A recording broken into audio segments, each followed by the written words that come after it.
Hello and welcome to Nerdarchy for Nerds by Nerds. I'm Nerdarchist Dave, and today I'm joined by Clayton Whittle. Before we get started, I just want to throw this out there. Some of you may have noticed a bunch of our videos disappeared. I'm not quite sure what happened, but like a month just vanished on us. So, if you were looking for those, you're probably not going to find them. And if you happen to appear in one of them, no, there was nothing wrong with the video, the interview, us interacting. Just something weird on YouTube happened. How are you doing today, Clayton? Man, I'm good. How you doing, Dave? Good. Other than tech stuff like that, perfect. So we were just chatting a little bit, and mostly just like talking about personal stuff. I didn't even get into this, like digging around to like all the things that you're doing on the DMs Guild. If you're doing other things, you want to kind of fill people in what you're about. Sure. Yeah. So I am first and foremost. We were talking about academia a second ago. The guilty secret that I didn't drop on you is that I am in academia. I'm a PhD student right now. Oh, nice. Yeah. I study games and then I make games as well. Right now in the DMs Guild, I'm working with a really just amazing group of folks on a project that we're hoping is about to drop before Halloween called The Whispering Winds. It's kind of an anthology of monster hunts. Um, and then for the most part, I also publish under Goblin Inc., which is we do a lot of mechanics, subclasses, and spells and things like that. I have a tendency to publish a lot of stuff about how to be an evil character for some reason. Hmm. Well, Uh, everyone needs their niche. yeah, no subtext there at all. Yeah, yeah.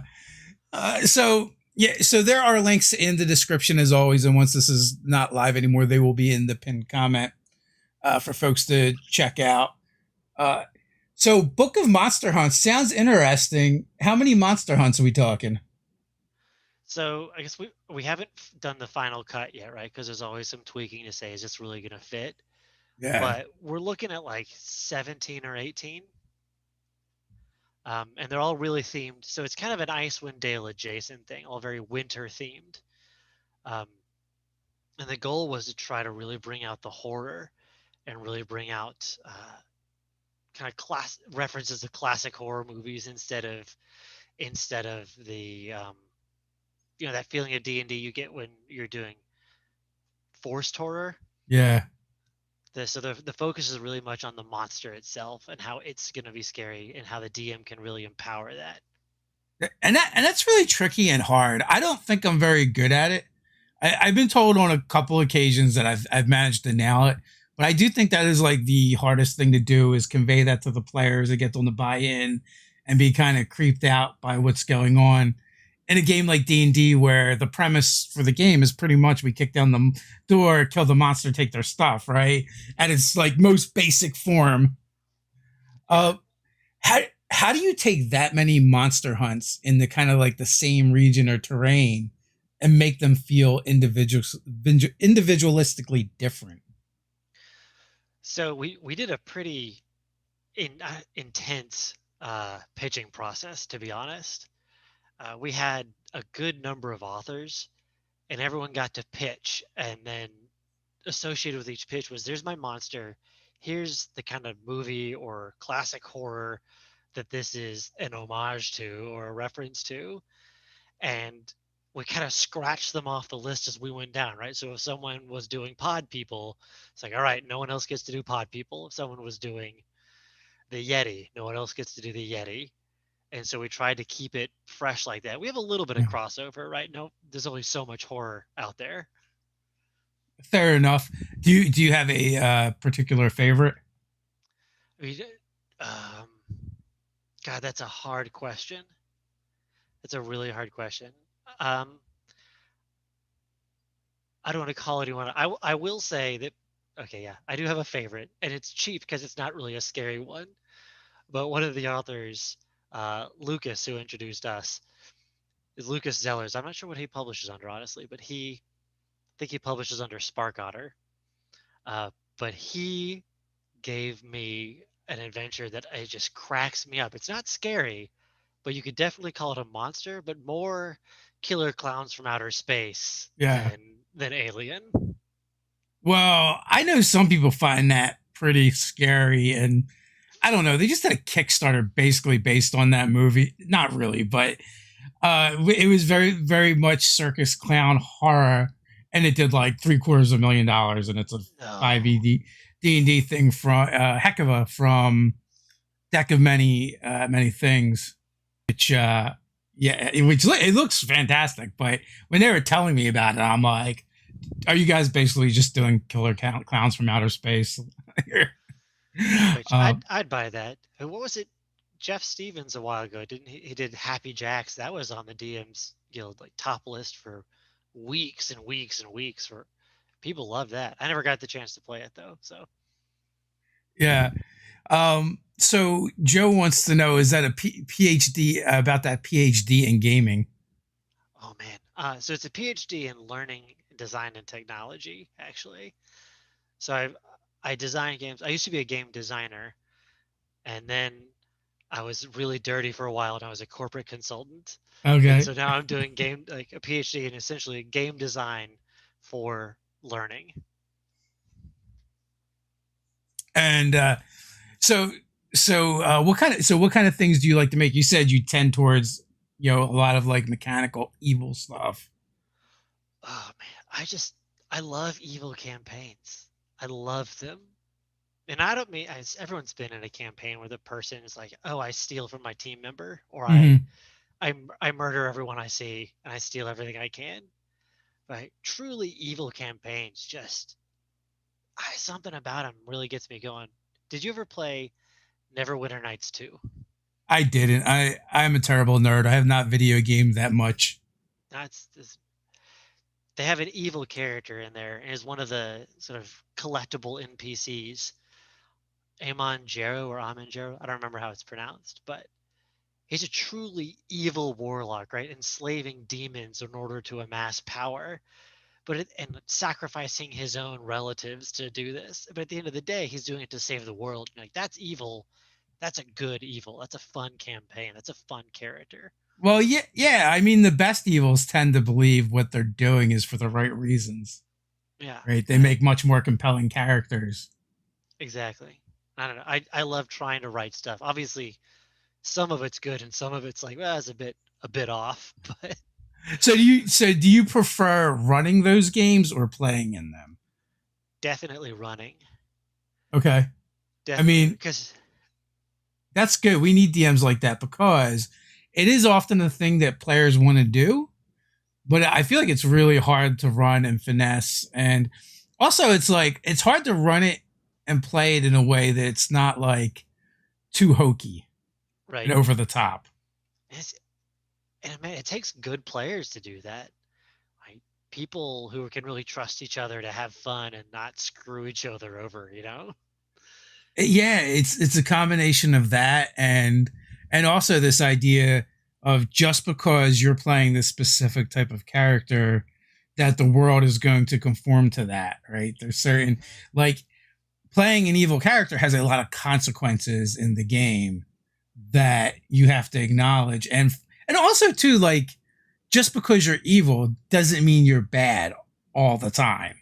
Right. You, you There are plenty of really good examples of real world evil people that didn't just go around stabbing everyone they saw. yeah. They they conformed to 99% of the laws, but that 1% they really broke it. Like even if you look at the Curse of Strahd adventure, right? The main villain is based around a very, very bad take on love, I guess. When it goes into that dark obsession and causes you to, begin murdering everybody and, accept deals with dark powers. But that speaks to the fact that even though you're playing in an evil game or you have an evil alignment, you still have feelings. You still can care about other people.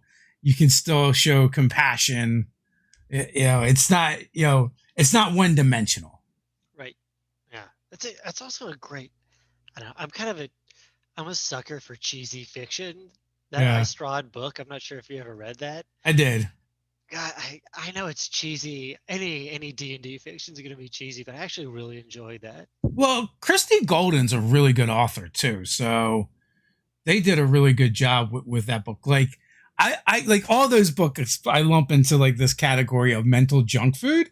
Hmm. Like, it's not high literature. It's Right. fun and enjoyable, And occasionally you get one of those authors that could like be next tier, next level, high literature that is writing that stuff. And I felt like the author for that, that book in particular was really good. There was a couple other books I think I read, and there's a couple other writers that have come up through TSR and D&D. There's one that like they went back and started and like did a couple of novels. They did some Gamma World and some Dark Sun novels, I guess, in 4E, and the Dark Sun ones were terrible. But the Gamma World one, Sooner Dead, the author is Mel Autumn. He did Threat from the Sea for the Forgotten Realms. At this point, probably decades ago, and then like I never seen anything from him again, especially on the TSR side. And I saw that, so like it got me curious. So I went back and looked, and like, oh, he's like writing for CSI and TV and movies and stuff. Like his career moved on much further, it appears. But yet here he came back. So I'm like, he must have just wanted to write this book. I can't imagine that TSR Wizards is going to pay him what his his rates were.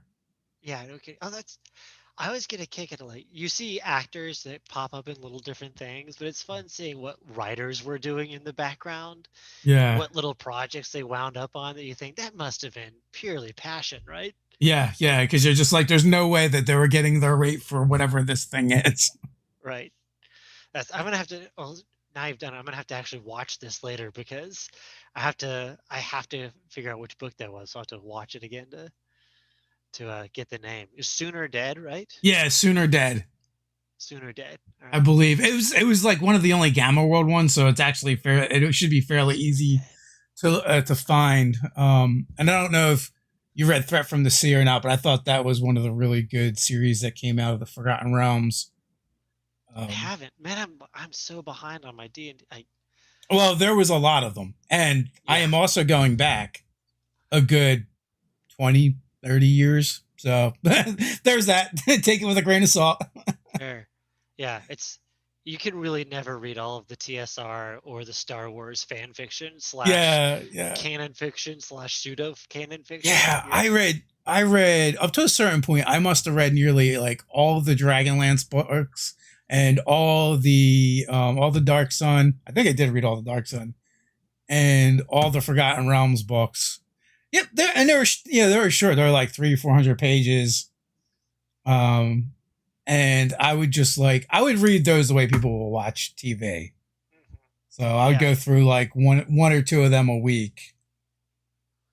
Yeah, or anything by R.A. Salvatore, the Dritz series. Those were my like go-to. It's a good bus books, right? Like, oh yeah, I don't have the time to read for 3 or 4 hours straight, but I can sit down for 15 minutes and enjoy this. If you go away from his Forgotten Realms stuff, my opinion is it's so much better. Really? Yeah. Anything outside Forgotten Realms? Crimson Shadow, Demon Saga, Spear Wielders trilogies. There's a bunch. He's got quite a few. That I feel like a lot of people don't even know about. They just read his Forgotten Realms stuff, his Dritz stuff. I was guilty as charged. It's me. Yeah, I came along for about 20 books when it came to Dritz, and then I just got bored. I was like, the Dritz character just bores me to death anymore. At a certain point, I just felt like that character never changed or grew. I loved all the supporting characters. Like, I always liked them way more than I did Dritz, the main character. God, I can't even remember their names. It was funny. I remember their classes, but I don't think I remember their names. Yeah.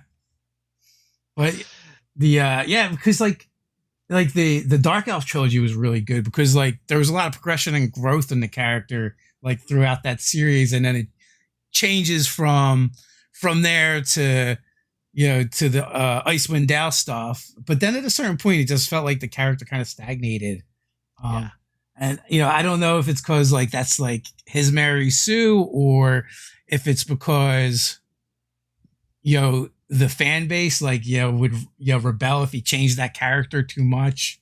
Yeah, it's like any good TV show, right? Eventually, after like season 3 or 4, they can't do anything new because you're gonna have they're gonna burn down the studio if you Yeah, change they'll anything. be out there with torches and pitchforks. Mhm. So you mentioned making some like mechanical products geared towards evil over on the DMs Guild. You Yeah, want to call out some specifically and tell us what we can expect? sure, man. I hate to like, I don't want to straight up plug, but I think my favorite thing that I've worked on, I did, it was a very much a passion project called the Compendium of True Evil, in which I really tried to capture like this is what it takes to set up an evil character, and I made a subclass for each class and a new class and a bunch of backgrounds and like 70 spells and a little DM's guide and player's character creation guide. Yeah. And it was very much a passion project. It took way too much time, like way too much. Um, but So I loved it. It's like this was my, if I were making an evil character, this is how I would do it. This is what I would want in my hands. I mean, that seems like a useful guide for people who want to do that and like give them some rails to kind of like get get an idea for it. And also, mechanic supporting is also useful. When you said 70 spells, uh, I heard 70s spells. I'm like, that's an Yeah. interesting thing. So, what is the new class? So the new class was the Soulbinder. Okay. Um, so the idea is, as I said, I always try to go with a little bit. I think we're on the same page about it. Evil is not one dimensional, right? Evil is exciting, and evil is sometimes driven by love, right? And the Soulbinder was this class that I tried to sort of skirt the line between this could be evil or it could just be a different take on magic. It's a frontline sort of melee burst damager character that survives on a low AC and low HP, but constant necromancy, Hmm. stealing HP from other characters. And so it was meant to, a new class is always a challenge because you have to fill a gap in the lineup that no other class does. Yeah. And then after decades, D&D doesn't have a whole lot of gaps, not real gaps, right? But the rogue was the closest thing I think that came to someone who really is taking hits and they hurt. But even the rogue has such a high AC and all the dodge functions. Yeah. Once you get up there in levels, you start getting Yeah. ways to avoid the damage. Yeah, but the goal was to create something that felt evil because they're literally eating your soul as they attack you, but at the same time filled this role of, one misstep can lead to such a drop in HP that you're gone. But a few solid rolls and this person is got a screaming handful of temp HP and is just dishing out damage as fast as the rogue could. And so it's very much a roll the dice character. Yeah. I mean, we recently did a video on blood magic and the idea of, you know, is this just a series of subclasses or is this its own kind of caster? Which is hard to figure out in 5e because many of the classes really do cover a lot of things. And is this new thing you're coming up with really just a tweak on something that already exists? Um, I know, Now, especially in earlier editions, they just went to create classes forever for everything. We need a pirate class. We need a ninja class. We need, and 5e is, I feel like, is mostly kind of fixed that through backgrounds and subclasses. yeah, yeah, it's a much cleaner system. Is a lot less bloat. Now, I'll be honest. I feel like looking back, the Soulbinder it probably could have been four subclasses for different classes if I had thought hard about it. Um, but I don't know. I feel like the RP stuff that I built into it was what really made it a class. The whole idea of, it's all about stealing memories and little Mhm. pieces of souls. But yeah, most classes that you see on the DM's Guild, my own included, like my own included, probably could be crammed into a subclass with a lot more mechanic smoothness than a new class. Yeah. And sometimes it's hard too because you're like, well, I'm going for this certain thing. And depending on what class you go with, you're going to get like 3 or 4 things that you're going to add to the base class. And does that capture kind of like enough of the theme for you? Like, So that's the other thing. It's a tricky rope to walk, and I yeah. think also we get hung up on names a lot of times. So we feel like, oh, because the name isn't implicitly the same as the class, we need a new class to cover that. Mhm. Where even like a shaman could probably easily be a druid or a cleric, Yeah. So depending on how you want to flavor it. when I'm walking that rope, when I'm trying to think, what is this? The guy who taught me to DM, this guy Richard Frazier, is just a really good friend of mine, and we formed Goblin Inc. together. He just an amazing, absolute master game master, right? And his rule was, is it more fun to do it this way or is it more fun to do it that way? And when you ask yourself, would it be more fun for the player to see themselves as a fighter who steals souls Yeah. or define themselves in this other way? And I don't know. I try to make my choices when I'm writing based on what's the player going to enjoy more. Yeah. No, and that's solid. That's definitely solid. Uh Like, Also too, like even when players come to us as DMs and want to do a thing, we have to ask ourselves, you always have to ask the question of them and kind of internally, well, what is it you're really trying to do? Because we've all had those players, it's not really so much the theme for them as much as like, what can I get out of this? What extra benefits can I get that I don't get otherwise? Or you might legitimately have a player who's just like, they really just care about the theme and the RP and this unique experience that's kind of divorced of the mechanics. and it's, yeah, I think that's all. Honestly, I could I could blabber on about good D&D writing or DMing all day, but it comes down to good players make good D&D, and they can make a great D&D with garbage if they have to. Like good players that are good friends make good D&D. Yeah, I 100% agree. If you can have a fun good game with good players and a bad DM, but you vice versa is a lot harder. Now I wouldn't want to play that way all the time, but I'm saying you can still have a good experience. Yeah, it's and that's how honestly D&D is more and more these days. I find myself playing other RPGs. Like Yeah, the supplement I'm working on now with this group is actually inspired a lot by Monster of the Week. Have you played that? I am about to actually play my first game tonight. Oh man, it is. I've played a good number of pen and paper RPGs. This might be my favorite. Yeah, I don't This is know. I don't know if I'm giving the game the respect it deserves or not because I'm playing Sniffles the werewolf that's allergic to dogs. as that's kind of what I like about Monster of the Week, though, is it can be that goofy and still be a Yeah, ton of fun. I don't know, just go into it open minded. I loved it. Are you yeah, playing it yeah. with I people who always have? do. I'm here to have fun. Like I don't know the system yet. And at a glance it looks fairly simple, but my methodology is for a new game is look, I'll tell you what I want to do as a player. The GM can just tell me what I need to roll to make that happen or not happen, Yeah, and we'll live with the that's how it should consequences. work. That's how it should work.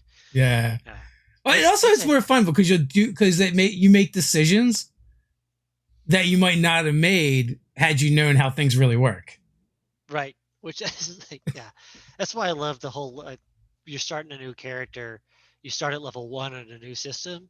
You don't know what you can do, just like an amateur at anything doesn't really know what they can get away with. Yeah. They pull a lot of crap that there's absolutely no chance of succeeding at. But But sometimes that's where the fun happens, right? mhm, it is definitely where the fun happens. I, that's why I love Monster of the Week. I play with a group. We've been gaming together for about 7 years now, and we just started Monster of the Week not too long ago. And every time it's an absolute train wreck. Yeah. Like we Yeah. cannot go on an adventure without someone getting killed, and it just being a total disaster. But it's a blast. Yeah. I'm trying to figure out if I should make up a backup character because I heard it can be kind of brutal. It's one of those I games. I would Yeah, make yeah. it if you want to have fun, make up a backup character and then use a luck point every chance you get. Because the more luck you use, the more successful you are, but the higher your chances of dying. So just Yeah. have someone who's an awesome first adventure and then dead. We are starting with 2 luck points. Okay. And it's supposed to be a mini. So it was going to be a one shot, but now it's like a 2 or 3 shot. All right. So I I still say use them. On the most asinine thing you can. yeah, I'll keep that in mind for sure. My character concept is basically Shaggy if he was a werewolf and allergic to dogs. That's great. So we are doing some 70s spells. Yeah, yeah, we might be. So it should be a good time. Since the apocalypse has started, have you been playing more or less or the same amount of games? Probably about the same, I would say. Because my group, we started playing in Korea, and we've all since sort of moved to different parts of the world. Okay. And so we were online anyway. So the only How thing that's hard changed, is that to coordinate? it can be rough because three of us have kids and all of us have jobs. Yeah. But you know how it is, right? If it's important, you make it work. How drastic are the time zones? That's what I was actually thinking. They were pretty weird for a while. So on top of all that, so several of us have normal jobs, and one of us is a nighttime ER chaplain, and the Okay. other is a military intelligence analyst. And so we have just the weirdest hours overall. Hmm. And so you got two people on a full on nighttime schedule, and then two people on a normal schedule, and then drifters. And so it's just impossible, honestly. But as you said, you find a way. Being online makes it at least possible. Yeah. Are you are you playing in person or are you playing Not now. I mean, we used to, and then yeah. stuff happened. So we had like one. So Saturday nights we would game in person, and what we were doing is we'd run, but there are 3 different games that we'd rotate through, and then the rest of our stuff was online anyway. Mhm. So it was just moving those on offline groups online. So most of which is right now I'm playing a Cypher game, an Expanse game, and a couple D&D games. Man, you're getting into it then. I Yeah, envy yeah. you. I kind of went on hiatus from DMing for a couple years without realizing it. Like I ran some one shots here and there, and then it occurred to me, it's like, I haven't ran a campaign in like 2 years. Um, so the fix to that was start like 2 or 3 games. How do you so I have a question. Since you're playing so many games and DMing, how do you feel about online DMing? Do you find it easier? Because some people find it easier, some people find it harder, some people just it's the worst ever. So we don't really use VTTs. We play mainly Theater of the Mind. Mhm. So that component is at least removed, and I find it different. Right? I don't really find it easier. I don't find it harder. We've always been mostly Theater of the Mind. We'd break out minis like if a complex encounter would happen. Not and they weren't always even necessarily WYSIWYG. Sometimes it was just like, oh, it's a large monster. Here's a large mini. Uh, which is funny because Ted probably actually has the mini that I would need, but we just grab whatever's at hand. Now Ted is more. He uses more terrain and he likes crafting. So more recently, he's been using a lot more of it. And starting this past week when he ran a game, he actually set up an extra camera so that he could set up terrain and show it off. Oh, that's cool. So Yeah, like a camera pointed down at the table to show. yeah, yeah. That's And cool. once we got over the initial trying to point on the screen where we wanted him to put our mini, it worked pretty well. That's a nice way to do that. Yeah, I know I'm still kind of on your side of things when it comes to VTTs. Theater of the mind in general for me is more fun unless there's, Yeah. as you said, a really intense combat that you just need to know the spaces for. I've been recently doing like a really dumbed down version of a VTT, which is I'll use Dungeon Fog for mapping, and like they have a feature where you can basically have your map as a player map, and they have Fog of War on it, and you can open it up room by room or section by section, Mm-hmm. and so I've been kind of doing that a little bit just to give the players an idea of what the terrain looks like if they if an encounter breaks out or whatever, or they're exploring. um and again, that's just me just screen sharing that, and then making decisions from there. So As it's not even full VTT. as low tech as possible. That's always my. You get so bogged down in making it work sometimes, unless when you're dealing with like too many tools and too many things that you've got going on technology wise. I mean, some DMs are really good at it. I don't think I am one of those.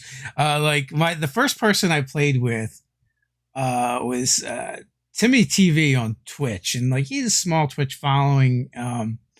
Actually, I believe he should have a much bigger following, because he was actually a really good DM, but he was really good at using like Sirenscape and Roll20 together. Like, to me, it's like a conductor with an orchestra when they're able to like make all those things work together really well. And he's got the sounds go, and he's got sound effects for your spells, and all kinds of crazy stuff like that. And still, managing to navigate through the story and be a good DM as well. So I've seen people do it really well, but I'm like I do prefer low tech and theater of the mind. Also, like even when we used to play, growing up, we didn't have we didn't have terrain, we didn't have minis. It was always theater of the mind anyway. So Yeah, we end up having like way too many minis. I got into the painting for a while, and now the house is just full of minis. Like uh whatever monster we were fighting that week, I've got it and I've painted it. yeah. And now it's just way. That's an expensive habit though. So It kids is. Ted's at home, do not right get there into with you. painting. Ted's right there with you. He's got a plastic addiction. And well, yeah, so that's the other thing, right? Like I've never really gotten into mini painting. And folks don't hear me talking about it, but like I just get no pleasure out of it. And I was so happy when in third edition they came out with a pre-painted. I was like, oh, this is so much better. Just put it on the table, it looks good enough. And I know other people really enjoy it and get into it for itself. I mean, I'm sure there's plenty of people that paint minis and they don't even game. So Yeah. That was the whole thing. Like that was the pre D&D reason for having it, right? It was just a diorama at that point. yeah, which is cool. Like I definitely like seeing that stuff and can admire it. I just like it better when other people do it. Like Dwarven Forge. When you see an awesome Dwarven Forge setup, I go, wow, I'd love to play through that. But at the same time, I'm like, I have no desire to run anyone through it.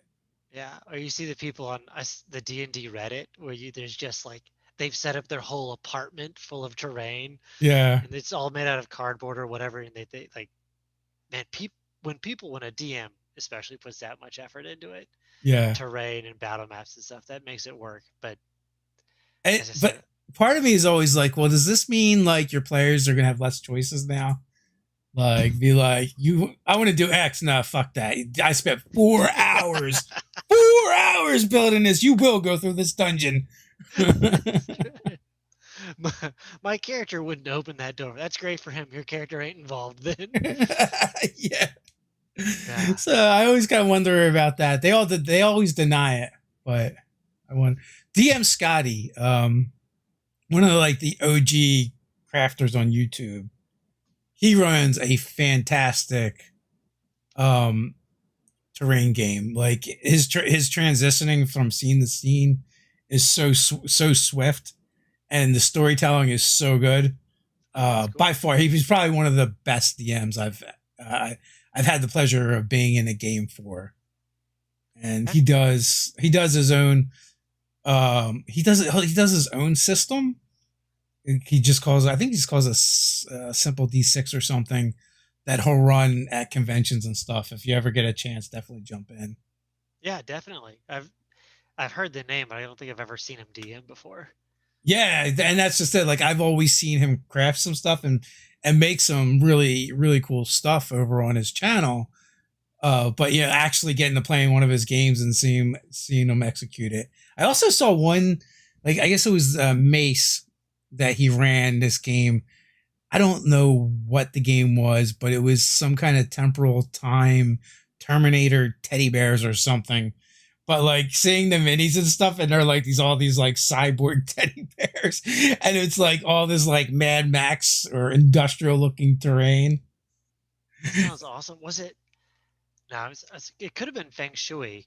It's like Feng Shui, but they intentionally pronounce it wrong. Uh Because that's a lot about time travel, and it yeah, might be cyborg gorillas actually, if I'm thinking now. yeah. So like, well, I think he like made his own system.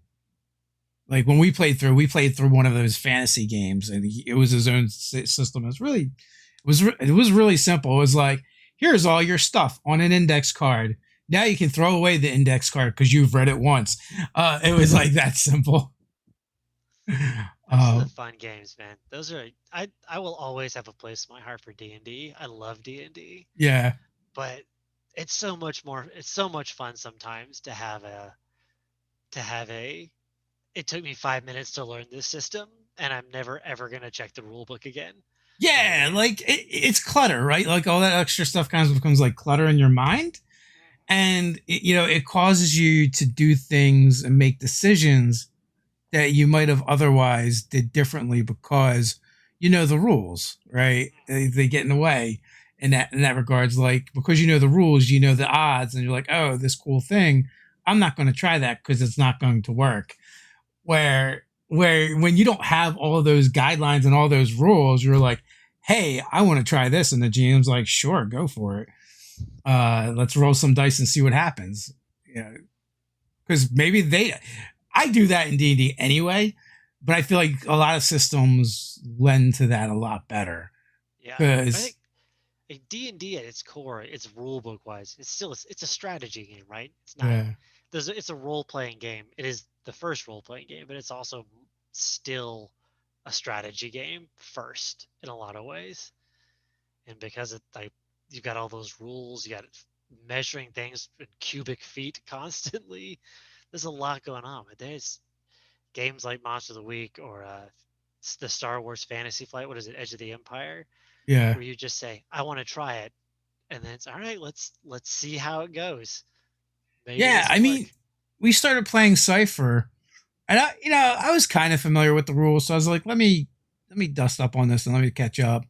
So I pull out the rule book, and it's like, I got it right here. It's thick. This is a big book. And then I started reading, like I read like not even I think I needed like a quarter or less of the book to actually know the rules because most of it is just player and character stuff. Um, and I kept thinking like, oh, there's more that I need to know, and it just wasn't. So it makes games like that are really easy to run ad hoc. Uh, because you don't have to worry about all these little fiddly bits and exceptions to the rules. It's like, oh well, you know this set of mechanics, and you can kind of build around that on the fly. Yeah, this guy that taught me how to, I guess taught, right? Didn't really teach me how to DM, but this guy that I learned from, we were playing. That was always his philosophy, right? If I have to write down more than 2 or 3 sentences for a session, I'm over preparing. Mm, Is how he thought about it. And I'm not quite that ad hoc, but yeah, I definitely informed me that we were playing a session. It was a few folks in this game. It was a Star Wars Fantasy Flight at the is what we are playing at that time, and he started the session doing one thing. We're supposed to do this spy mission, and my wife was playing an Ewok that really wanted to eat a stormtrooper, yeah, and this was his like quest was to eat the stormtrooper, and so this mission halfway through became a sort of Emerald Lagasse yeah, or Iron Chef situation about this Ewok trying to sneak human being into a recipe on galactic TV, and you think like that sounds goofy and tongue in cheek, but it was a blast, and that doesn't happen when you when the system requires that you do so much preparation that you have to force the players down a path, or you're gonna be tearing your hair out wondering why you spent 4 hours making a dungeon. You can't, when you play Star Wars, you just can't get away from Ewoks. That's what I really heard. Okay, in our Star Wars game, my son, all he wanted to do was be an Ewok Jedi, but the dungeon master or the game master would not let him. So he ended up playing a Wookiee. And one of the things we ended up having to do was we had to rescue Ewoks because there was an Ewok reserve because the moon of Endor was no longer inhabitable, right? And there were only like Brutal. 30 Ewoks left. Brutal.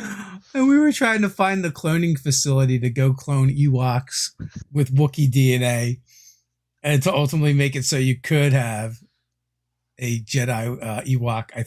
I think ultimately that was my son's goal. We failed, and there will be no more Ewoks. They're going to go extinct. It was unfortunate. So the big question is your son's playing as a Wookiee. Was he speaking, or was he just making Wookiee noises to communicate, and you had to guess? No, he did speak. He cheated. But the way Star Wars works, though, right? The game, anyway, is like everyone knows everyone's language. Yeah. It's just kind of like baked into it. Yeah. Actually, I really like that because I think the worst question a DM can ask is, what languages do you know? Yeah. It's like, oh, come on. Unless it's really, they're plot critical things that work that way, but. We played one game, and one of the players was playing a grung. They didn't take common, and as a grung, you don't get common. So one of the other players had to take grung to be able to communicate with the one character, but technically no one else could communicate with that character because they're the only one of the players spoke grung. So we played one.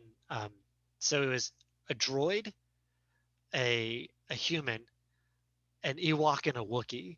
Yeah. And all of the other people. So I was the human, and all of the other people only spoke in their, like, whatever their language was at the table. So the person playing the Wookiee would just growl, etc. And so we had to play it like I spoke all three of those, and no one else spoke anything. And so they would make noises at me, and I would translate for the entire team. Were you guessing? Yeah, totally. It was total anarchy. Oh my god! It was essentially at that point it was essentially a vaudeville act, comedy of errors. How long did that game go on for? About 3 sessions before the DM was like, "All right, guys, we can't." That's enough. Yeah, that's the thing about language barriers in any game. Really, it's like they're fun until they're not. Yeah. At a certain point, you just got to draw a line. Like this has actually become we've moved into monotony here, and it must end. Yeah, it's kind of the Monty Python dilemma, right? Like the early days where they didn't know how to end the sketch. Yeah, because it would just keep going, and there's no punchline. Like at some point, you just got it.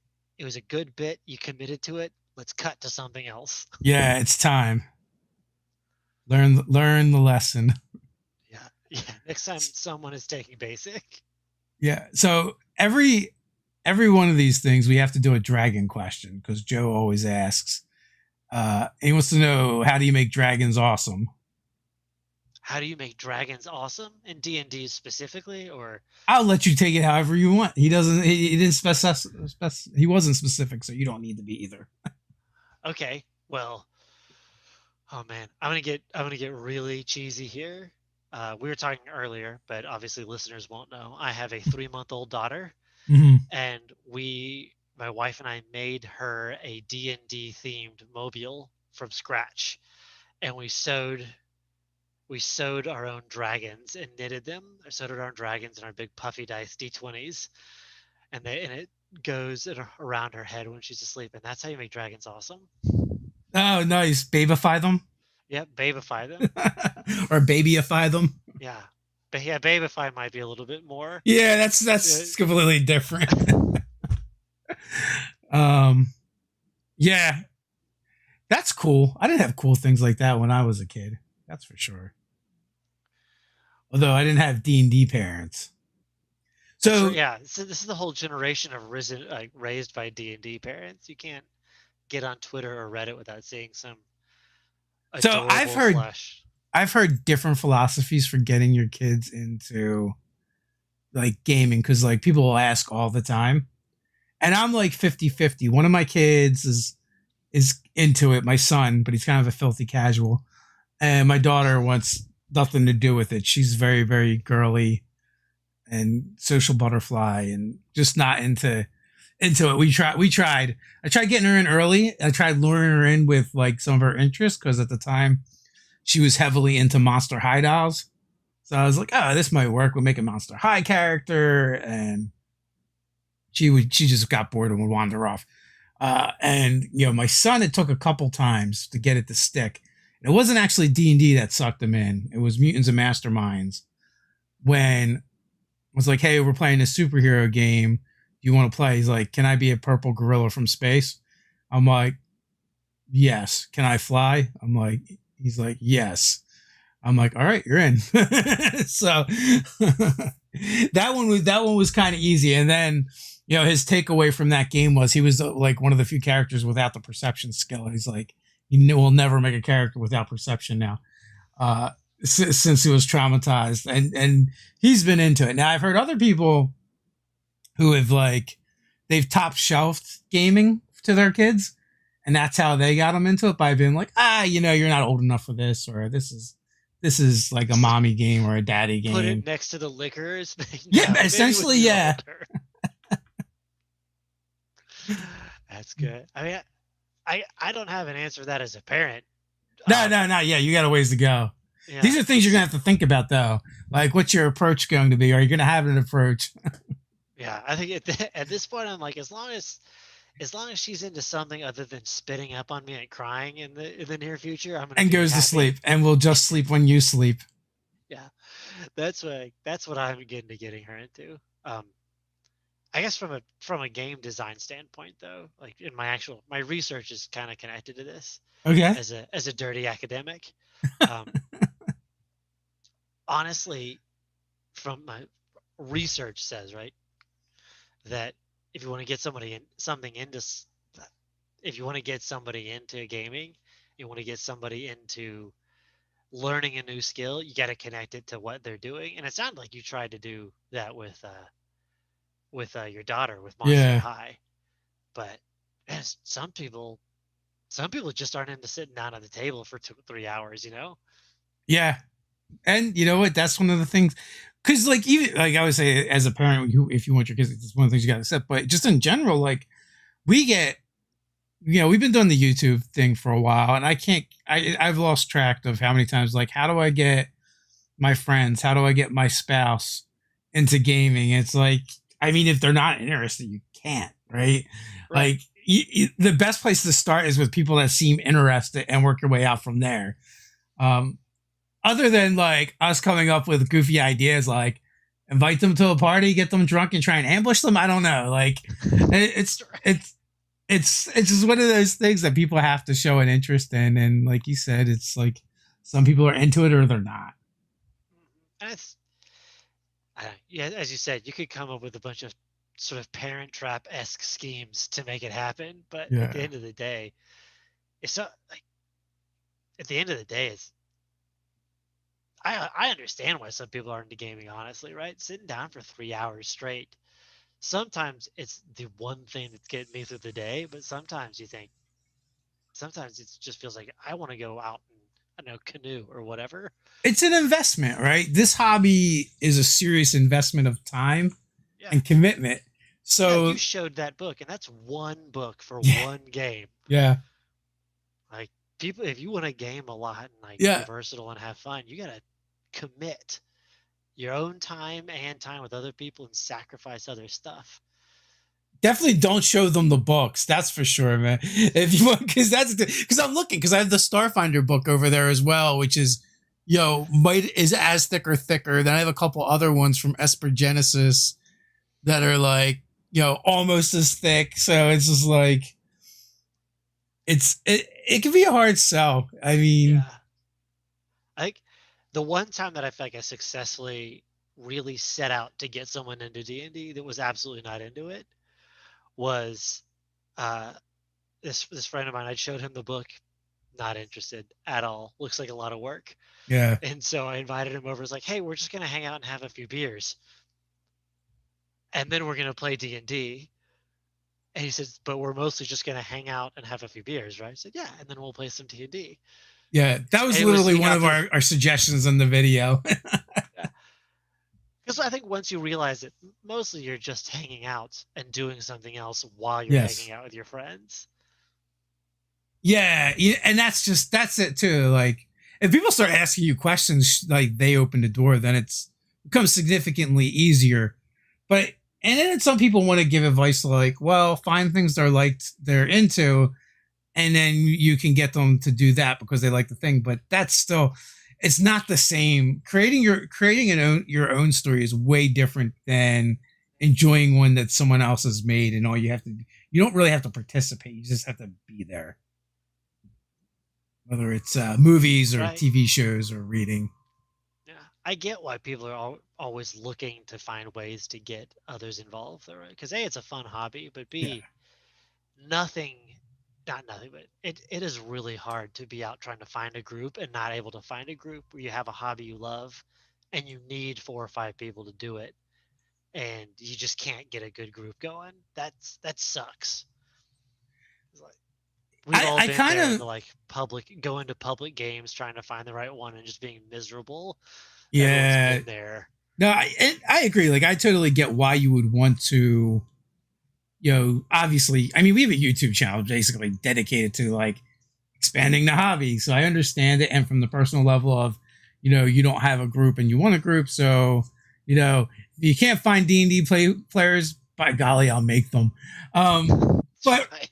but, honestly, it's akin to like, how excited are you to see a Jehovah's Witness show up at your doorstep?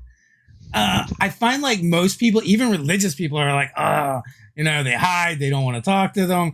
Like, I feel kind of like that's what it's like when you're trying to get your friends that are not into RPGs, haven't expressed any interest into RPGs. That's what you're kind of doing.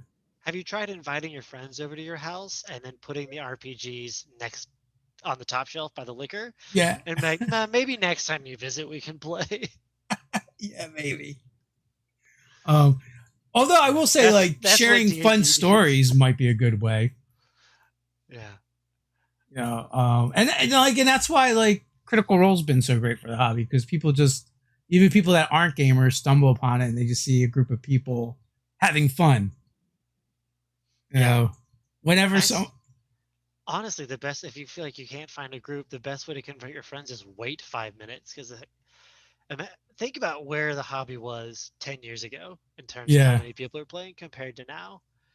Hey, like it's you can't go down the street without seeing someone who has a D&D apparel or you can't go to a gaming store without seeing the game or the comic book store without seeing people playing actively now, like a lot of people.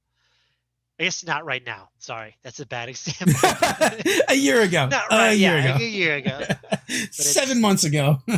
yeah, Critical Role and Campaign Podcast and all those podcasts and groups out there. It's explosive. Are you into streaming, absorbing like stream content and that stuff? I listened to and absolutely loved Campaign Podcast, um, which was Cat Cool and James D'Amato Okay, from they're from Second Cities, Chicago, the improv group. okay. I think they're Second Cities, yeah. Yeah, James Amato has his own like podcasting network as well, I believe. Yeah, One Shot Podcast. I think that's what the network's called, but yeah, I absolutely loved that, but I could never really get into Critical Role or a lot of the others. I think I had one that I don't know. It's like someone who was into Star Trek and just wouldn't ever even look at Star Wars. Like I found the one I Yeah, love, and I don't want anything else. we're split. We're split like 3 ways in Nerdarchy, right? So Doug manages our website and does a bunch of other stuff, our editing and layout and stuff. Um, and he'll watch live Ted like watches the replays during the day while he's working.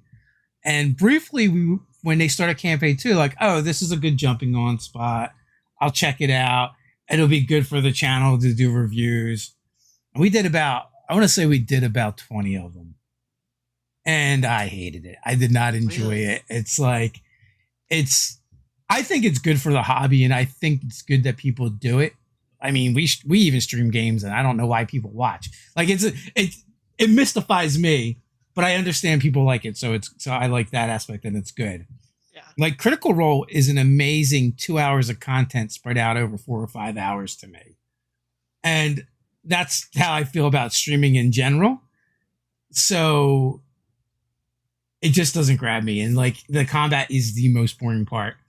I would put it on my TV. I would stream it to my TV and fall asleep when the combats would break out, right? And my wife would be like, "Are you awake over there?"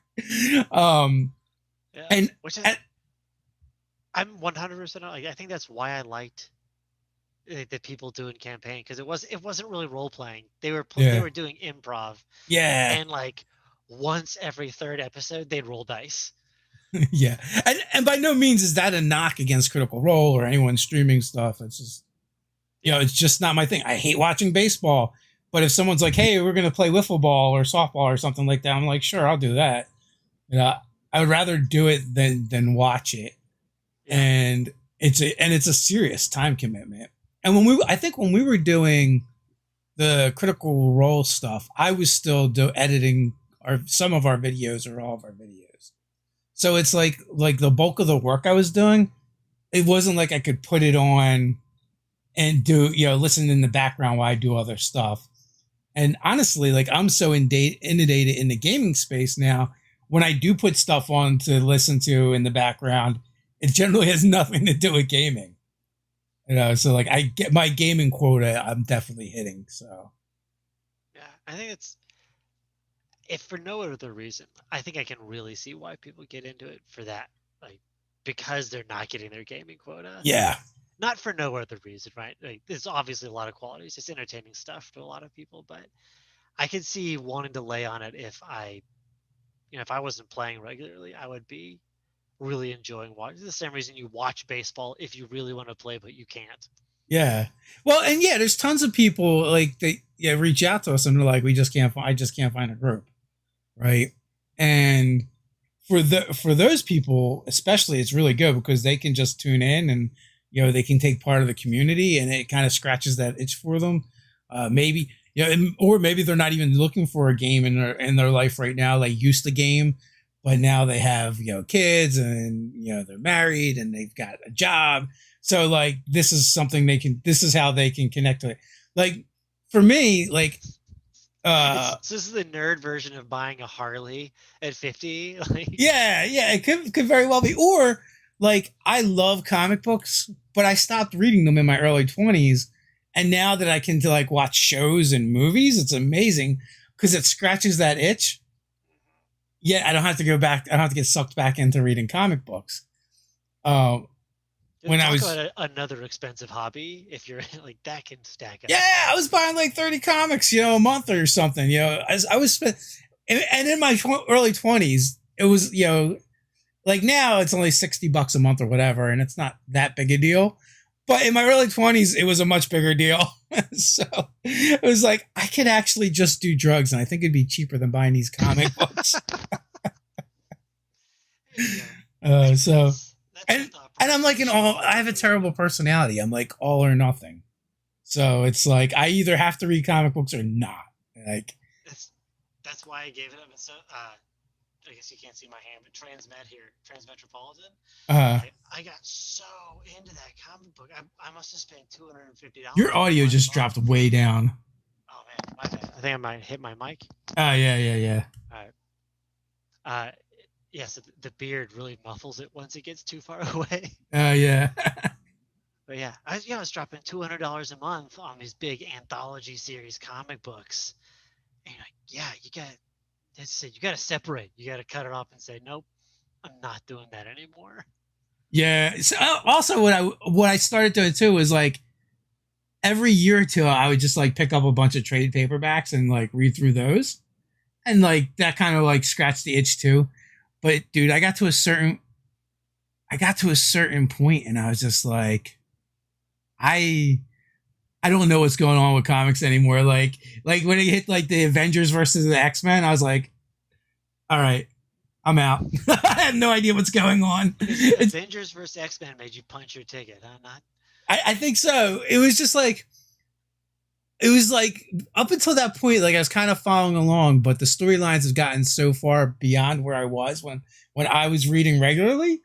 I was just like, I have no idea what's going on anymore. Where are my pants? I just felt old. This is why I like. This is why the only comic books I'll ever still buy is Ghost Rider, because the story never mattered, honestly. Yeah, It's about a skeleton on a motorcycle on and or a fire. horse. Yeah, on fire.